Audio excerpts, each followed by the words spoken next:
Hi everyone. So this is a really basic tutorial on the Google Nexus 7, which is the tablets that we'll be using for the tablet lending program. The one that I'm using in particular today is actually borrowed from the John Tyler Community College Library, but in essence it'll be the same one at RPL. So it's, and I think for those of you who have used tablets or iPads, or even a smartphone, the functionality and how to operate it is pretty intuitive for the most part. In any case, to turn on the tablet, you want to just press on the side button right here, and that turns on the tablet, right? Now, you'll see up here, there is a persona, a circle with a picture of, an outline, a silhouette of somebody. So they have two persona here at John Tyler, and we'll probably do the same at Richmond Public. The JTCC one is an administrator persona. That means our patrons don't have access to it. So for example, if I tap on it and I swipe up to access, it will request that I punch in a PIN number. So, and that's the purpose of having two persona or two profile is so that we separate the functionality that's allowed for the administrator or for staff members versus those that are allowed for our patrons. So for RPL, we would have RPL and then RPL administrator and then RPL patron. Our patrons would then tap on the other profile, and then to unlock the tablet, swipe up, and basically the primary difference is in access to the Google Play Store, where patrons can download apps. Our patrons will not be able to download their own apps. All the apps in the patron profile will be pre-installed, and those apps will be determined by library staff member and administrators. So the ones that I've included are pretty library-based and educational-based.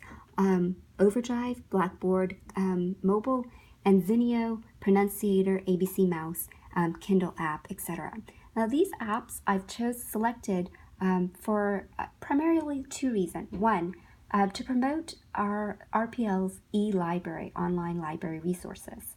Hopefully with the tablet lending program, for example, there'll be higher circulations of our ebook collection. Likewise, maybe increased usage in apps like Zinio, Pronunciator, ABC Mouse, etc. All the apps that have mobile capability. All right, and then in addition to that, the other apps are educational apps. So you have dictionary.com, Drive, Blackboard, mobile, etc.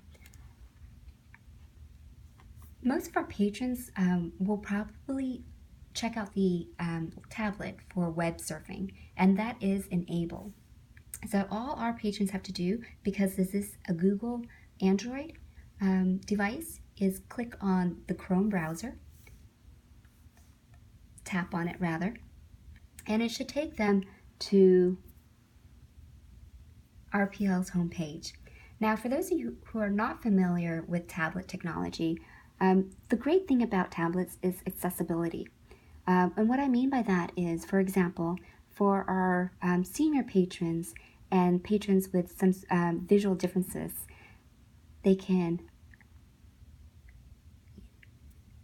if you do this, you will zoom in on something, on a text of your choice or image of your choice, and then if you swipe your fingers together, you will minimize it. And that's important for our patrons to learn, so get used to doing that motion. All right, so the other functionalities that's important are these three buttons down here. This is to go back, so if I want to go back to the home page, for example, or I can tap on that. And this right here, so let's say I was on the website. I can click on the circle right here, and it will take me back to the screen with all the apps on them. And then this is also very important right here. That little square thing, if you tap on that, it opens all the pages active apps that you currently have on. And this is important to keep in mind because when the tablets are returned, we want to make sure to exit out of all those apps, and that's for our patrons' privacy purposes. So that these three are really basic. That's to go back, that's the home, to go back to the home screen, and then that is for all the apps that are currently open. This little button right here, the one with the 6 dots, that's our menu.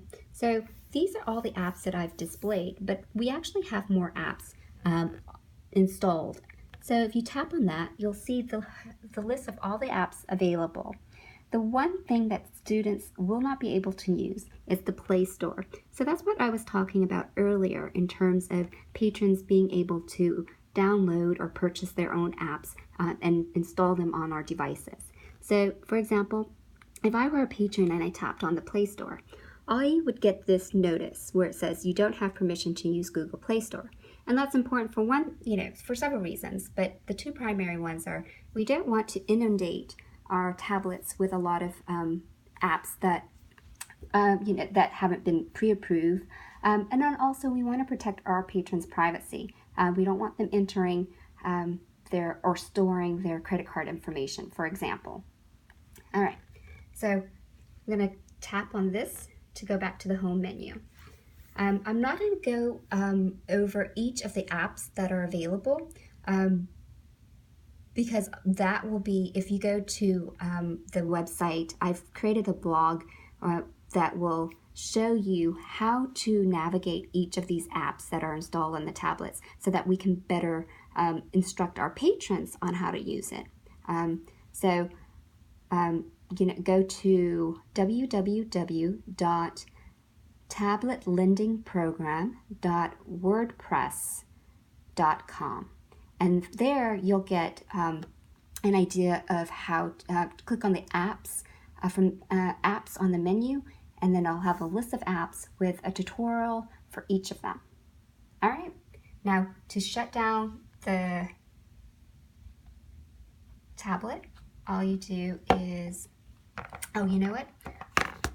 One other thing that you'll probably need to know, and that's important for us, for the patrons, is that this up here shows the battery life and then also the Wi-Fi signal, whether it's connected, the strength, etc. If our patrons swipe down, starting from the very top, they get access to all the information. So for example, right now, if they want to see what network is available, that would be the Wi-Fi screen. Just tap down and they'll see all the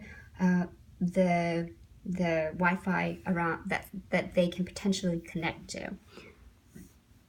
Likewise, they can connect it to a Bluetooth device if they wanted to, rotate screen, airplane mode. Hopefully none of our patrons will take the device out of state, do not disturb, location, etc. So that's something that might be useful. Now, and this is just keep in mind, the interface that I've shown you so far is for the patron side, the patron profile, access for the patron profile, which is what we'll need to get familiarized with so that we can teach our patrons how to best use the tablets for whatever information needs they may have. Okay, thank you very much. I'm going to go ahead and turn it off.